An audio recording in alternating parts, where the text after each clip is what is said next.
Phoenix friends എൻ്റർടൈൻമെൻറ്റിലോട്ട് ഏവർക്കും സ്വാഗതം. ICC T20 world കപ്പിലെ ഇന്ത്യ പാകിസ്ഥാൻ മത്സരമായിരുന്നു നടന്നത്. തകർത്ത് തരിപ്പണമാക്കി പാകിസ്ഥാനെ ഇന്ത്യ തകർത്ത് വിട്ടിട്ടുണ്ട്. ശരിക്കും പറഞ്ഞാൽ 61 റൺസിൻ്റെ വിജയമാണ് ഇന്ത്യ കരസ്ഥമാക്കിയിരിക്കുന്നത്. ശരിക്കും പറഞ്ഞാൽ പാകിസ്ഥാൻ ഈ മാച്ച് ബഹിഷ്കരിക്കുന്നത് തന്നെയായിരുന്നു അവർക്ക് നല്ലത്. ടോസ് നേടിയ പാകിസ്ഥാൻ ഇന്ത്യനെ ബാറ്റിങ്ങിന് അയക്കുകയായിരുന്നു.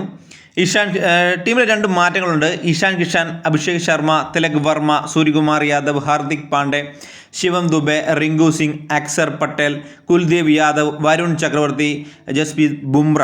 അപ്പോൾ സഞ്ജുവിന് പകരം അഭിഷേകും അർഷ്ദീപിന് പകരം നമ്മുടെ കുൽദീപ് യാദവുമാണ് ഇന്ത്യൻ ടീമിലോട്ട് വന്നത്. ശരിക്കും പറഞ്ഞാൽ ബൗളിംഗ് പിച്ച് തന്നെ, സ്പിന്നിനെ തുണയ്ക്കുന്ന പിച്ച് തന്നെയായിരുന്നു. അപ്പം തുടക്കത്തിൽ തന്നെ നമ്മുടെ അഭിഷേക് ശർമ്മ 4 ബോളിൽ 0 റൺസ് എടുത്ത് പുറത്തായി. അപ്പോൾ ഇന്ത്യ ശരിക്കും പറഞ്ഞാൽ പേടിച്ച് നമുക്ക് പണി കിട്ടി എന്ന് തന്നെ നമ്മൾ കരുതി. പക്ഷേ ഇഷാൻ കിഷൻ നിന്നങ്ങ് പൊരുതി മക്കളെ, അടി എന്നൊക്കെ പറഞ്ഞാൽ 40 ബോളിൽ 77 റൺസാണ് നമ്മുടെ ഇഷാൻ കിഷൻ നേടിയത്. 10 4ഉം 3 6ഉം.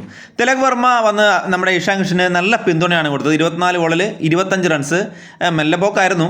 സൂര്യകുമാർ യാദവ് 29 ബോളിൽ 32 റൺസ്, ഹാർദിക് പാണ്ഡെ 1 ബോളിൽ 0, ശിവൻ ദുബെ 17 ബോളിൽ 27 റൺസ്, അതുപോലെ തന്നെ നമ്മുടെ റിങ്കു സിംഗ് 4 ബോളിൽ 11 അവസാനം, പിന്നെ നമ്മുടെ അക്സർ പട്ടേൽ 1 ബോളിൽ 0 എന്നിങ്ങനെയായിരുന്നു നമ്മുടെ ഇന്ത്യൻ നിലയിൽ തിളങ്ങിയത്. നല്ല മികച്ച പ്രകടനമാണ് ബാറ്റ്സ്മാൻമാരെല്ലാം കാഴ്ചവെച്ചത്. വിജയത്തെ കുറഞ്ഞ ഒന്നും നമുക്ക് വേണ്ട. കാരണം ഇന്ത്യൻ ടീം ഇപ്പം പ്രത്യേകിച്ച് പാകിസ്ഥാനെ തകർത്ത തരിപ്പണമാക്കാതെ നമുക്ക് ഒരു രക്ഷയില്ല. അപ്പം പാകിസ്ഥാൻ നിരയിൽ ബൗളിങ്ങിൽ തിളങ്ങിയത് ഉസ്മാൻ 4 ഓവർ 24-ന് 1, ഷൈം 4 ഓവർ 25-ന് 3 എന്നിങ്ങനെ മികച്ച പ്രകടനമാണ് കാഴ്ചവെച്ചത്. ശരിക്കും പറഞ്ഞാൽ ബാറ്റിങ്ങിൽ ദുഷ്കരമായ പിച്ചിലാണ് നമ്മുടെ ഇഷാൻ കിഷൻ്റെ തകർപ്പൻ തുടർച്ചയായ 50. 2 കളികളിലും അർദ്ധ സെഞ്ചുറി നേടിയ ടീമിനെ മികച്ച വിജയത്തിലോട്ട് എത്തിക്കാൻ വേണ്ടി അവൻ്റെ പ്രകടനം ഭയങ്കരമായി. കാരണം ആർക്ക് പകരമാണല്ലോ ടീമിലോട്ട് എത്തിയതെന്ന് നമുക്ക് എല്ലാവർക്കും അറിയാം. പ്രഹരമാണ് ശരിക്കും പറഞ്ഞു കഴിഞ്ഞാൽ ഇഷാൻ കിഷൻ്റെ ഭാഗത്തു നിന്നുള്ള ഈ പ്രകടനം മുന്നോട്ട് പോട്ടെ. കാരണം നമ്മുടെ അഭിഷേക് ശർമ്മ ബാറ്റിങ്ങിൽ ഫ്ലോപ്പ് എന്ന് പറഞ്ഞുകൊണ്ട് വേണ്ടല്ലോ. അപ്പോൾ തുടർന്ന് ബാറ്റിങ്ങിന് ആരംഭിച്ച പാകിസ്ഥാന് ജയിക്കാൻ 176 റൺസാണ് വേണ്ടത്. അവരുടെ തുടക്കത്തിലെ തന്നെ അവരുടെ വിക്കറ്റുകളെല്ലാം ഇങ്ങനെ വീണുകൊണ്ടിരുന്നു. ഓപ്പൺ ചെയ്ത നമ്മുടെ ഹാർദിക് പാണ്ഡെയും ബുംറയും കൂടെ ശരിയാണ് പാകിസ്ഥാനെ തകർത്തു എന്ന് തന്നെ പറയാം. തുടക്കത്തിലെ നമ്മുടെ ഹാർദിക് പാണ്ഡെ ഒരു വിക്കറ്റ് എടുക്കുന്നു, അടുത്ത 2 വിക്കറ്റ് നമ്മുടെ ബുംറ എടുക്കുന്നു. അങ്ങനെ അവരുടെ തുടക്കം പാളി. അവർ 40 റൺസ് എടുക്കുന്നത് അവരുടെ 4 മുൻനിര ബാറ്റ്സ്മാൻമാർ കൂടാരം കയറിയിരുന്നു. അപ്പോൾ അവർക്ക് വേണ്ടി ഉസ്മാൻ 34 ബോളിൽ 44 റണ്ണ്, അതേപോലെ തന്നെ ഷഹീൻ 19 ബോളിൽ 23 റണ്ണ് എന്നിങ്ങനെയാണ് ഇവർ രണ്ടുപേരുമാണ് ഒരു മികച്ച പ്രകടനം എന്ന് പറയാവുന്ന രീതിയിൽ അവരെ അടിച്ചത്.